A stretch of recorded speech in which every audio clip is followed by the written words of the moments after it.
vai ver a segunda carta que Paulo escreveu para a igreja em Corinto. Na semana passada a gente viu a primeira carta, cujo tema era a vida carnal. Naquela, Paulo estava puxando a orelha deles por causa de vários motivos, principalmente divisões e imoralidade. Mas agora, nessa segunda carta, que foi escrita pouco tempo depois da primeira, Paulo se mostra de uma maneira mais pessoal, abrindo seu coração, revelando seus motivos, sua paixão espiritual, seu amor pela igreja. Porque lá em Corinto existia alguém que estava tentando desacreditar o seu ministério, dizendo que ele não tinha autoridade. Paulo então escreve essa carta para defender o seu próprio ministério. E só aqui a gente encontra referências à sua fuga de Damasco dentro de um cesto, depois que ele tinha se convertido, está no capítulo 11, versos 32 e 33. Ao seu arrebatamento até o terceiro céu, está no capítulo 12, versos 1 a 4. Ao espinho na carne, está no capítulo 12, verso 7. E ao seu sofrimento incomum, está no capítulo 11, versos 23 a 27. Aliás, esse sofrimento já tinha sido anunciado pelo Senhor em Atos, quando Paulo se converteu. Está lá em Atos 9, verso 16. Paulo então escreve essa carta em aproximadamente 56 depois de Cristo, talvez em Filipos, durante a sua terceira viagem missionária. E o nome desse livro, no grego, é Pros Coríntios B. E seus versos-chave, que são aqueles que resumem a ideia principal dessa carta, estão no capítulo 5, versos 17 e 18. Portanto, se alguém está em Cristo, é nova criação. As coisas antigas já passaram, eis que surgiram coisas novas. Tudo isso provém de Deus, que nos reconciliou consigo mesmo por meio de Cristo e nos deu o ministério da reconciliação. Essa carta pode ser dividida em 3 partes. A primeira, que vai até o capítulo 7, fala sobre o ministério de Paulo. A segunda parte, que são os capítulos 8 e 9, fala sobre a coleta para os santos, falando como deve ser o recolhimento de ofertas em favor de alguma parte do corpo de Cristo que está passando necessidade. E a última parte, que vai do capítulo 10 ao 13, fala sobre o apostolado de Paulo, como ele foi comissionado pelo próprio Jesus. E Jesus aparece aqui nessa carta principalmente como o Senhor Consolador. No capítulo 12, verso 9, Paulo vem falando do espinho na carne. Ninguém sabe ao certo o que é isso. Alguns acham que seria uma enfermidade dos olhos, mas ninguém consegue dizer ao certo. E aí ele fala que ele já havia pedido para Deus 3 vezes que tirasse esse espinho da vida dele. Mas no verso 9 ele fala assim: o Senhor me disse, minha graça é suficiente para você, pois o meu poder se aperfeiçoa na fraqueza. Portanto, eu me gloriarei ainda mais alegremente em minhas fraquezas, para que o poder de Cristo repouse em mim. E essa carta tem várias lições. A primeira é que no capítulo 3, Paulo vinha falando a respeito de cartas de recomendação. Tinha gente que achava,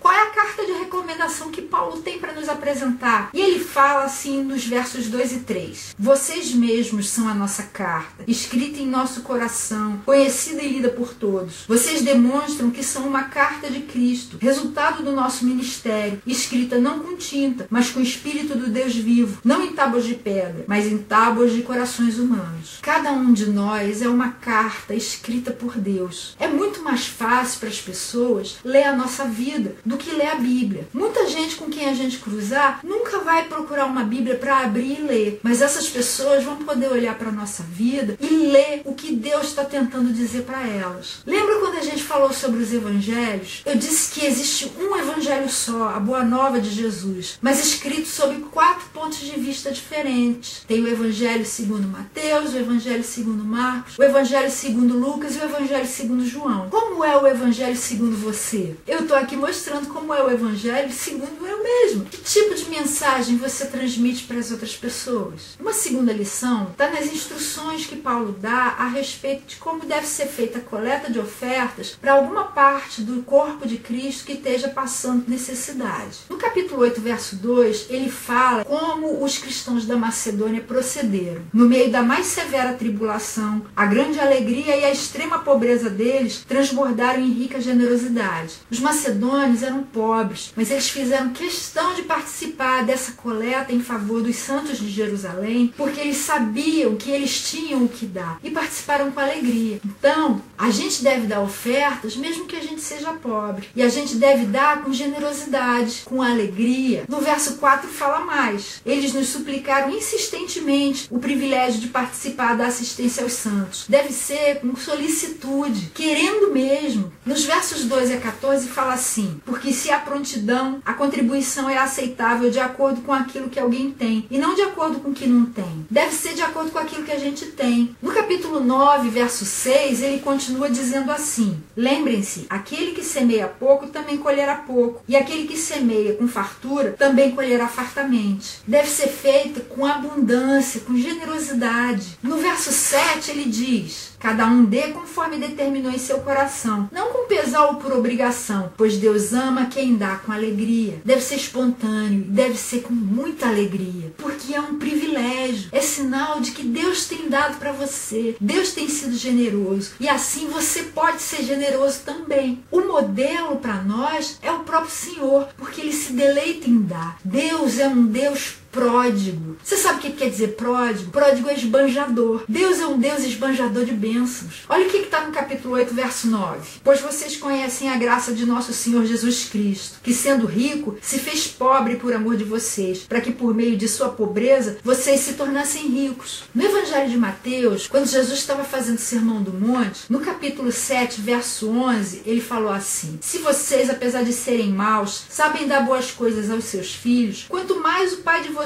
que está nos céus dará coisas boas aos que lhe pedirem. Deus é assim, Ele ama dar coisas boas para todo mundo que pedir. E Ele é o nosso modelo. E deixa eu falar uma coisa para você. Essa é uma das razões pelas quais o dízimo não é cristão. Ele é bíblico porque está no Antigo Testamento. Mas ele não é cristão porque ele é muito pequeno. Ele é muito pouco para representar aquilo que Deus espera da gente. Deus espera uma doação tão pura, tão verdadeira, tão integral quanto a doação de Jesus por nós. Jesus deu tudo o que ele tinha, absolutamente tudo. Sua vida, seu sangue, sua morte, sua justiça, sua ressurreição e todas as suas bênçãos. E ele espera que a gente também dê para os nossos irmãos tudo aquilo que a gente tem. Nosso tempo, nosso dinheiro, nossos bens. Você tem duas roupas? Dê uma para quem não tem. Você tem condição de pagar colégio para o seu filho? Ajude alguém que não tem condição a frequentar uma boa escola também. Faça assim. Isso era o que João Batista pregava. E esse é o mínimo que Jesus espera de nós também. Outra lição está nos espinhos da carne. Paulo falou no capítulo 12, versos 9 e 10 assim. Jesus falou: minha graça é suficiente para você, pois o meu poder se aperfeiçoa na fraqueza. E Paulo reagiu assim: portanto, eu me gloriarei ainda mais alegremente em minhas fraquezas, para que o poder de Cristo repouse em mim. Por isso, por amor de Cristo, regozijo-me nas fraquezas, nos insultos, nas necessidades, nas perseguições, nas angústias, pois quando sou fraco é que sou forte. Quando você está sendo atingido por alguma dessas coisas ruins, saiba que aí Deus está te dando oportunidade para que o poder dele se aperfeiçoe na sua vida, para que algo sobrenatural e extraordinário surja daí, da mesma forma que aconteceu na vida de Paulo. Você quer que Deus faça maravilhas na sua vida? Então alegre-se nas suas fraquezas, alegre-se nas perseguições, alegre-se nos insultos, porque esse é o meio que Deus escolheu para fazer com que você se torne verdadeiramente forte. E a última aplicação está no capítulo 13, verso 5. Paulo nos aconselha assim: examinem-se para ver se vocês estão na fé. Provem-se a si mesmos. Não percebem que Cristo Jesus está em vocês, a não ser que tenham sido reprovados. Paulo fala então para a gente fazer um autoexame. E como a gente pode fazer isso? A gente precisa lembrar que a salvação não vem porque a gente faz parte de uma igreja local, não. A salvação vem porque a gente se une a Cristo. E a gente pode então perguntar: eu gosto de pensar em Cristo e nas coisas dele? Eu gosto de orar? Eu sinto falta de estar com Deus? Eu gosto de estudar a palavra de Deus? Eu sinto falta de outros cristãos? Eu gosto de ir na igreja para receber ensinamentos e para abençoar outras pessoas também? Eu quero servir a Cristo? Essas são perguntas que podem servir para a gente fazer esse autoexame. E esse foi o resuminho de 2 Coríntios. Eu espero que esses vídeos estejam servindo para você compreender melhor o conteúdo da sua Bíblia e se sentir estimulado a mergulhar nele para ser abençoado diretamente por Deus. Na semana que vem, a gente vai ver a carta que Paulo escreveu para a igreja na Galácia. Não perca!